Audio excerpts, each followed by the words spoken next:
Well, hi, everybody, and welcome to the hallowed halls of the Alumni House.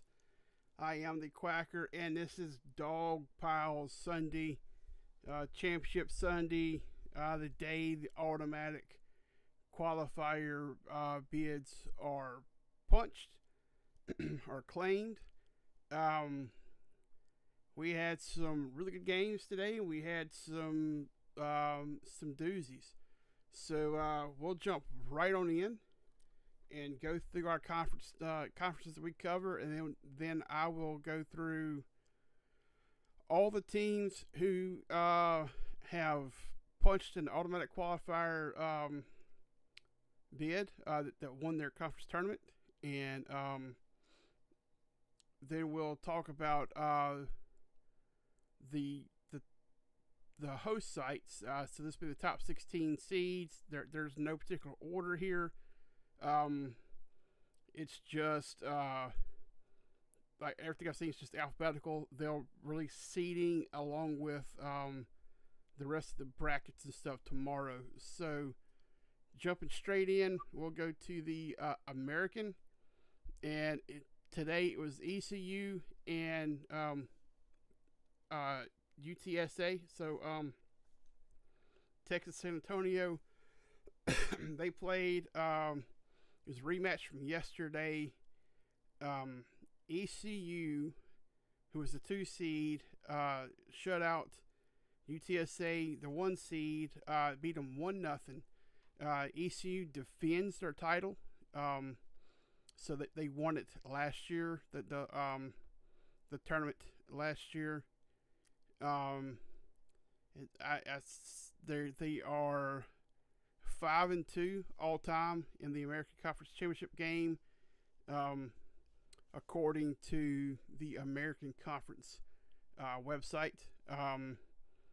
They have won the tournament crown in 2015, 2018, 2022, 2025, and now 2026. This was UTSA's first time making Championship Sunday since joining the conference in the 23 season. UTSA, they've been a really good program, great addition for the American Conference in baseball since they've been in. This is their first time making the championship game, but ECU was just a little bit better today. So ECU punches their ticket to the dance. Conference USA, Jacksonville State, they played Liberty. So there was a game, the second game for USA was suspended due to lightning. Liberty beat Missouri State in the resumption of that game 7-5. And then in the championship game, Jacksonville State run ruled Liberty 10-0. So they beat them 7. This is their first Conference USA championship title for Jacksonville State. So Jacksonville State, they have punched their ticket to the dance. And this run rule, not every conference has a run rule. I know Sunbelt doesn't have it. SEC does. I don't know about all the others, but I do know that the Sun Belt is one that doesn't have it. So going to the Sun Belt, Southern Miss played Louisiana Lafayette in the championship game today. Louisiana won the right to play in the championship game last night, and Southern Miss had to play Troy this morning in order to get there. Southern Miss beat Troy, I believe it was 6-2 was the final, and then in the championship game, Southern Miss jumped out to a huge lead early. They scored like 11 runs in the first 2 or 3 innings. They had held, in fact, going into the top of the ninth, it was an 11-2 score. Louisiana Lafayette would score 5 runs in the top of the ninth before Southern would finally get the third out and dog pile on the field. I know, like I had my nephew with me. We were going to watch a movie this afternoon, and he was kind of freaking out as that ninth inning was unfolding. I kind of was too. I didn't figure that the Cajuns would score 9 runs in that inning to tie it up, but they sure did try. But this is a double dip for Southern Miss. They won the regular season crown and now the tournament crown. This is their third tournament title in 4 years. And of course they've only been in the conference for 4 years, so they have played very, very well in conference play in the conference tournament since joining the Sun Belt. In my opinion, definitely a great addition to the Sun Belt roster.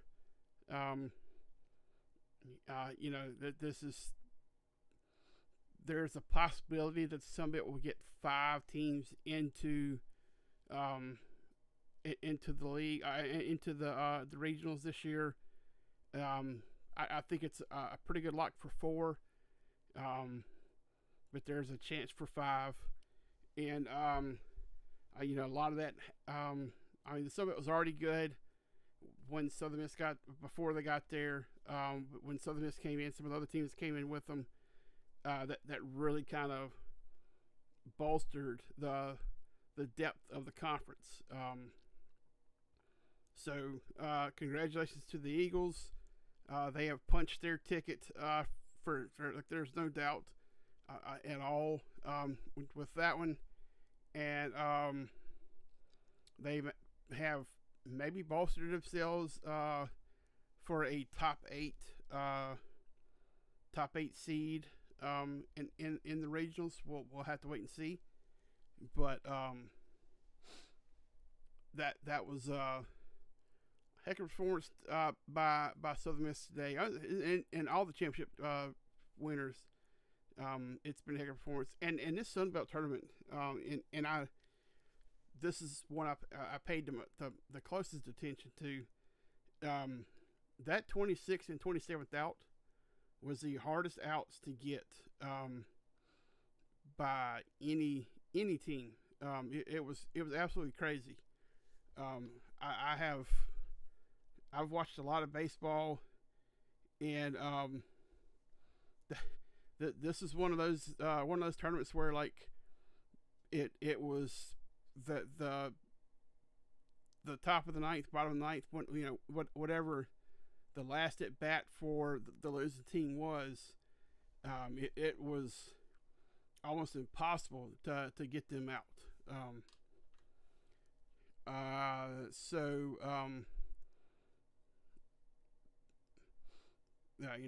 It was almost just survive the ninth inning for the winning teams there. So this is able to survive claim the crown. So they are in the regionals, swapping over to the ACC. We had Georgia Tech, who was the 1 seed, playing 2 seed North Carolina. Georgia Tech wins it 13-6. So Georgia Tech also won the regular season crown and the tournament crown. So they have clinched their ticket. It was they were already going before today, before the tournament started. But they are for sure locked in now, like no doubt at all. And the final conference champion from the ones that we cover was the SEC. Georgia won it. I want to say they run ruled, but I don't remember. Let me get them pulled up, because they don't have. Yeah, they run ruled Arkansas. It was Arkansas and Georgia played. Georgia with the win, 11-1. It was the 7 innings. So Georgia is the third team to. Actually, no, I think Jacksonville State also did it. So Georgia Southern, they won the regular season and the conference tournament. I believe Jacksonville State won the regular season and the conference tournament for Conference USA. So the only conference that we covered that didn't have a double champion was the American. So that was it was good to be the 1 seed for sure. And one thing they did this year, and I think they may have done it last year in the Sun Belt tournament, was the higher seed was always the home team. Because like in the past, I know Conference USA, it was hard to keep it up with it, and in the first couple of years of the Sun Belt tournament that Southern was participating in, it kind of alternated who was home, who was away. It had something to do with like wins and losses and stuff like that. But the coaches got together and said, we want to just do it where it's higher seeds, a home team. It keeps it simple. And there's no discussions about what to happen. So I like that format. I think that's the format that the SEC tournament used this year. I don't think that's what the ACC used, because it showed North Carolina as the home team in the ACC tournament, but I know that Georgia Tech was the 1 seed in that one. So some of the tournaments have gone to this format of highest seed is the home team. I like that. I think the fans like it, because you don't have to worry about like what's your team going to be, home or away, for the next game when you advance. So that's a cool concept, and I hope it catches on throughout the tournaments. And it would be cool if it was like that in the regionals too. I don't think it will be, but it'd be cool if eventually it ended up that way. All right, now we're going to go through. There's 29 automatic qualifiers. We're going to go through the 29, and since D1 has it listed, we'll talk about. We'll just mention how many appearances and when the last time they made it was. So first up, the American Athletic. East Carolina won it. They have now appeared 36 times in the regionals, and 2025 was their last appearance. The American East, Binghamton won. This is now 7 regionals for them, and 2025 was their last regional. The Atlantic 10, Virginia Commonwealth won. 15 appearances for them, and 2024 was the last year for them. The ACC, Georgia Tech, they have 37 appearances. 2025 was their last one.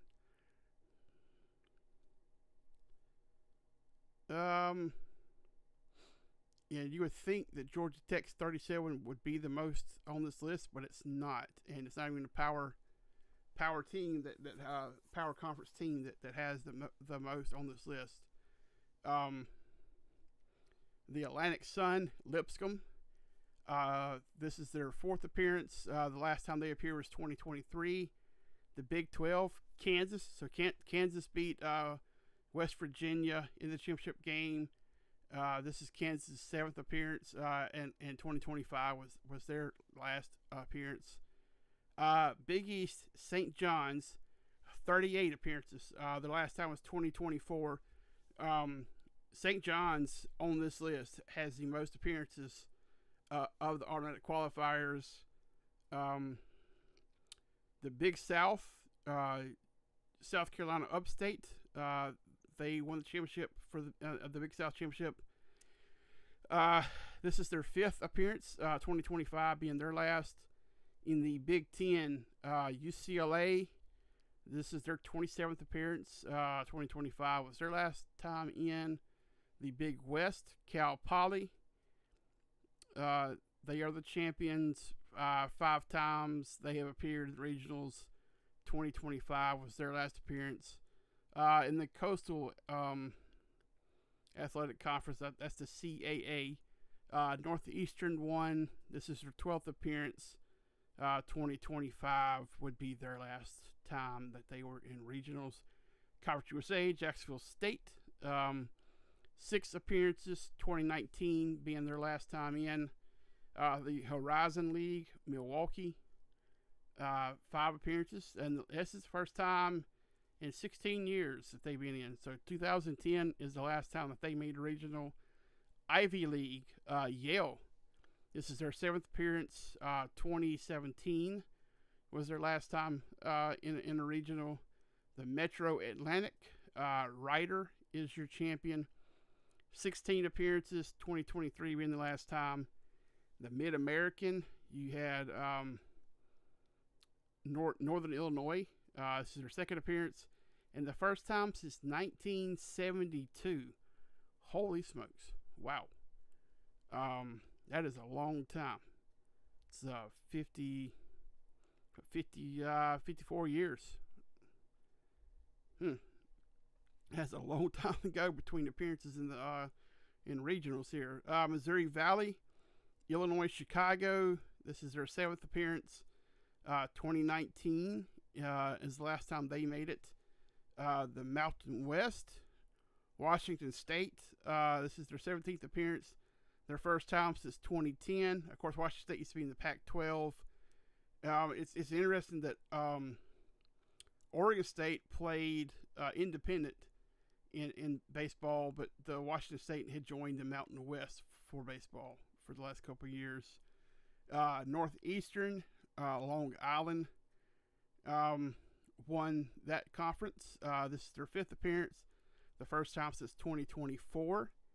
In the Ohio Valley, Little Rock is their champion. This is their 3rd appearance in regionals. 2025, last time they made it, so back-to-back years here.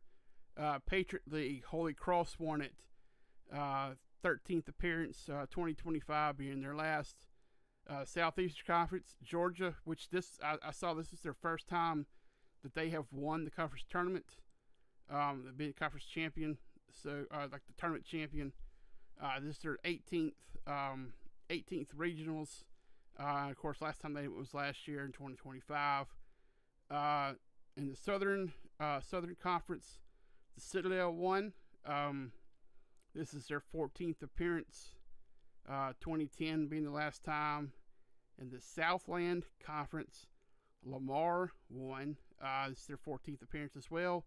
And also 2010 was the last time they made it. The Summit League, South Dakota State. They are the Summit League champions, or Summit Conference champions. This is their second. They have appeared twice before in the regionals. 2013 being their last time. The Sun Belt Southern Miss, they have 22 previous appearances. 2025 being the last time they made it. In the SWAC, Alabama State, I'll get out in a second here. Alabama State, they won it. This is their, they have been 3 previous times, 2022 being the last.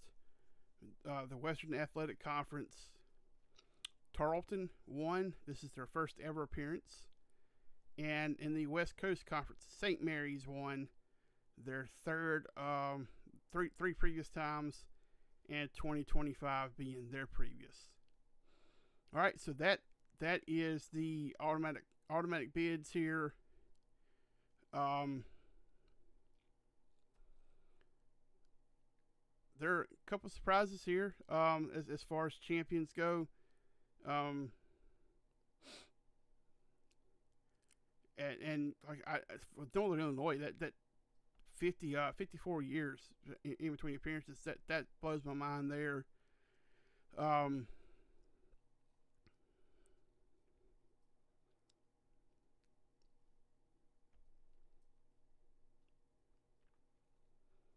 Washington State, seeing that they're part of the Mountain West, that was surprising. In the fact that it had been since 2010, since they'd been to the regionals.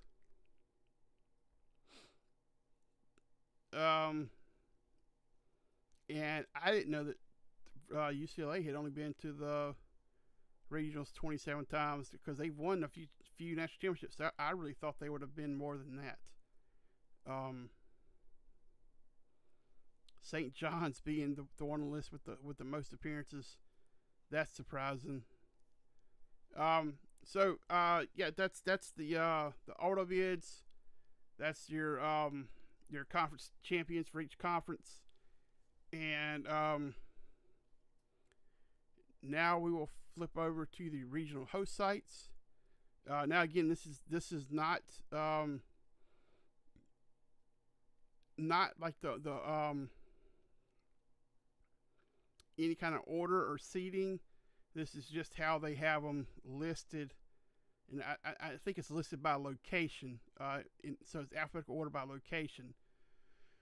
But the Athens regional, that's Georgia. Of course, that's its conference affiliations, SEC.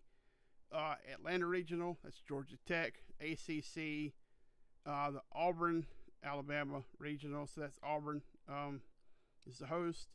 SEC, Austin, Texas. SEC, of course, that's Texas.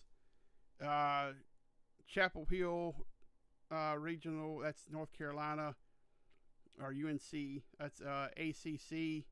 College Station, that's Texas A&M. Of course, SEC. Eugene, Oregon, that's the Oregon Ducks. Big Ten Conference. Gainesville, Florida.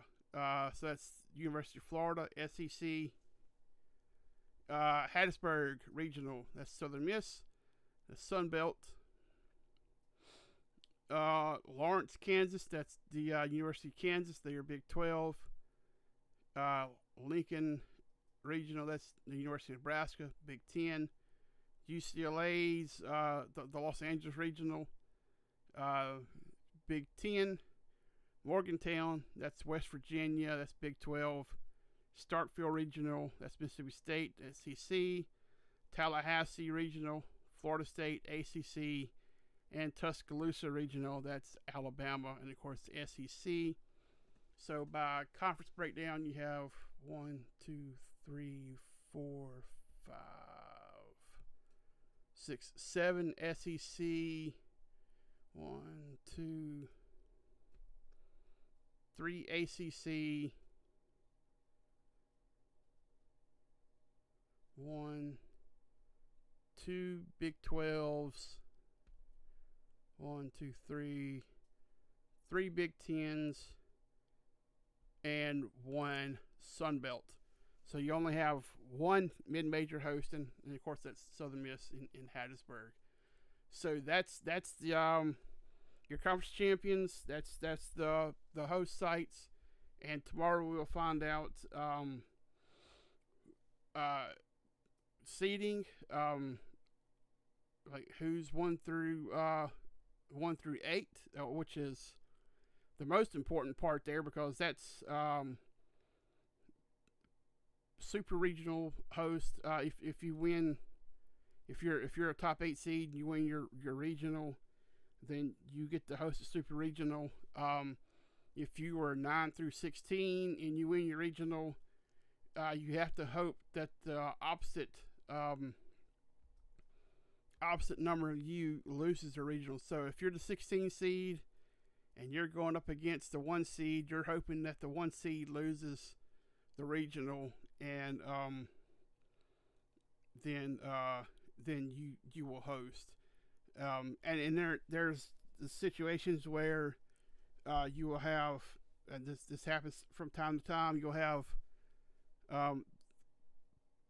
like the corresponding regionals will both the host teams will lose. So both 1 seeds will lose. And if you have corresponding 2 seeds win, the 2 seeds will put in a bid for hosting, and the NCAA will decide who gets to host. So that's kind of how that works, and so that's a lot of fun. We'll find out tomorrow how this all goes, where everybody's going, who all has made it besides our top 16 here, and your automatic qualifiers. So there's some pretty good locks on who's going to make it. It's going to be interesting to see how many teams like the Sun Belt gets in, how many the ACC gets in, and the SEC. I've seen projections for them to get 12 teams in. The Big 12, the Big 10, your other smaller conferences, are mid majors. How many they get in? So that's all something that I'm looking forward to seeing, and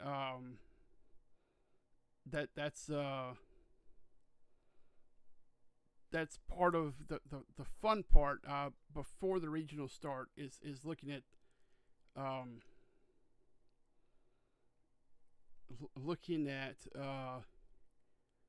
the numbers from around the landscape of the NCAA, and seeing how many conferences have multiple bids and stuff. So I believe tomorrow Matt and I will be hopping on. I think we're going to do it before the selection show.